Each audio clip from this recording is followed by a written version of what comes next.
Hello, John Bloodworth Gentleman Crafter here with a very quick and simple Mother's Day card for you.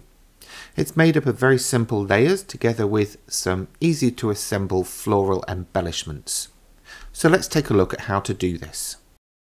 Okay, let's take a little look at how this file is structured in Canvas Workspace.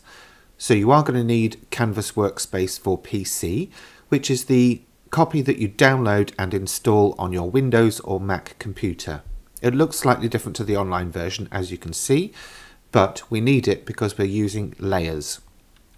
So what you would do is go to File, Open, navigate to wherever you've downloaded this project file to, select it, and then choose Open, and it will open in the workspace. Now all of the layers for the project are here together. So if I open the Layers tab, you'll see we've got everything all in the one mat. But what we can't do is transfer this all at once and expect the machine to differentiate between them. We have to tell it what to cut at what stage. So we're going to start by collapsing all of these layers just to make it a bit tidier. Then we're going to hide and lock the top 3 layers. So we're just left with the card. Now we can transfer this over to our machine and cut it using File, Export Transfer FCM File. You'll get this warning that the hidden and locked layers won't be transferred. That's fine, that's exactly what we want. So we click OK. Then we would choose the option that we usually use to transfer files to our machine. So if you use a USB stick, you'll choose this one and then save it to wherever your USB stick is stored. If you use Wi-Fi transfer, you'll choose this option. And if you use a cabled connection between your computer and your machine, you'll use this option here. So you'd then transfer it over to your machine and cut this from the cardstock that you chose for the card. When that's finished, you'll then come back over here to Canvas Workspace, hide the card layer, show the mats layer and unlock it, leave the other 3 locked, and then again go through this process of transferring over to your machine. You then cut this from the cardstock that you chose for the mats. You'll then repeat this process for the background and for the decoration. And once you've got all of that together, I'll join you over at the work table. Right, here are the parts all cut out and ready to go. So I'm going to start by just gluing the mother's sentiment to the decorative mat, just so that has a chance to dry before I need it in a minute. I'm using a bookbinding glue for this because it means I need very, very little, and also it's quick drying and quick grabbing, and it's low moisture content, so it doesn't wrinkle your paper and card. I'm just applying very fine lines wherever there's a thick space or thick enough space for me to put it. It doesn't need to be a complete coating, it's just enough to hold that sentiment in place. And I'm using those reverse action tweezers from Broderie to help me position this and be like a third hand so that I don't go and get glue all over my fingers and plonk it all over the card. Take your time with this and make sure it's neatly positioned, as you've got to make a good impression with this card. Okay, that's that sentiment in place. I'm going to pop that over to one side to dry, and then I'm going to start by putting on the solid mat. So this is going to sit just below the score line with an equal border around it, and I'm just applying that same bookbinding glue to the back, quite sparingly, just all over. Again, just enough to grab, not enough to saturate.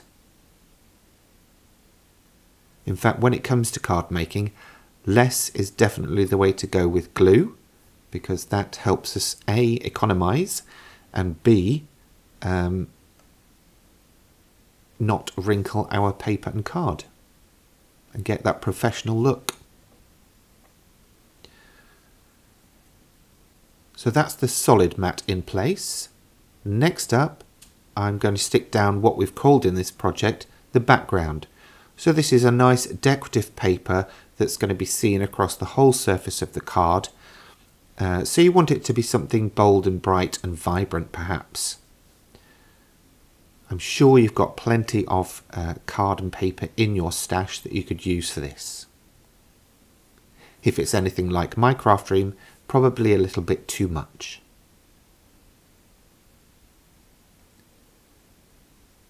Okay, down we go with that, smooth it down.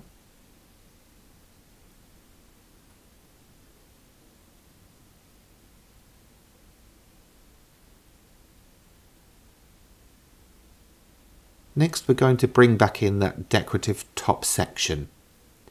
And again I'm using the tweezers because I've got a lot of fine detail here and I want to apply glue in lots of fiddly places. So it's just again a way of holding things in place whilst I apply the glue. Same glue here, bookbinding glue. And again just applying it in places where I think it's going to be needed. Probably have done a bit too much, but you can never be too careful. As you can see on the fine detail of the letters, it's just a tiny little dot, and then all the way around the border with a very, very fine line.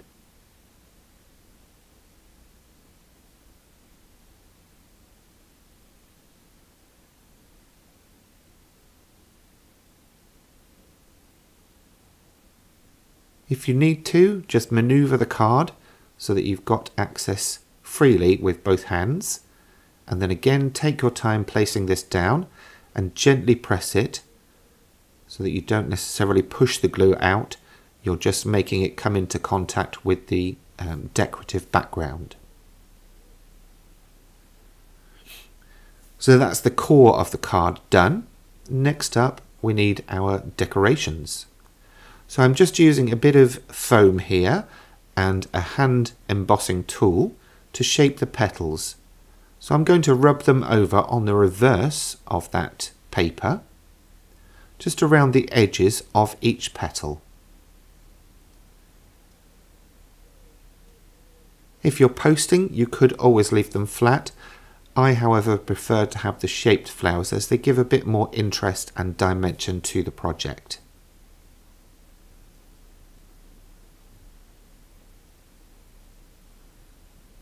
When you turn it over, just give the middle a little press as well. Then for the centre of the flower, again, just pressing around in circles to shape it, this time from the front. Then again, using that same glue, we're going to apply a tiny little dot to the centre of the flower and layer these up in pairs of the same size. So you will have enough from your cutouts to make one large flower and two smaller flowers. I've already skipped ahead and gone ahead and created the smaller flowers already. I just wanted to show you the process on this big flower as well.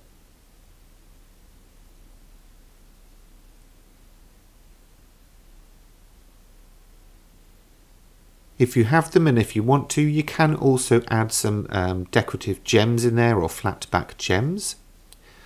Once you've got everything done and let it dry, then just apply a little glue to the back of the flower. The large one is going to go top right where that spiral is.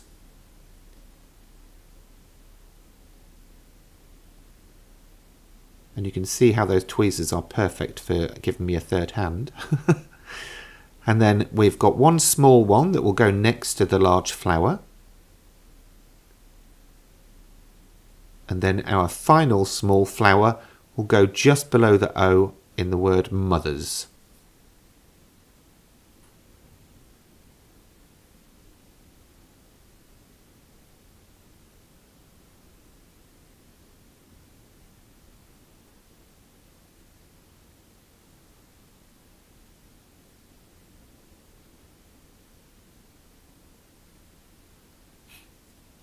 Once that's all done, put the cap back on your glue and then just fold the card along the score line, gently pushing it over and then pressing down.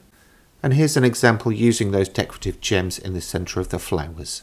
And there's your card complete. Thanks for watching, and I hope you have fun making your own.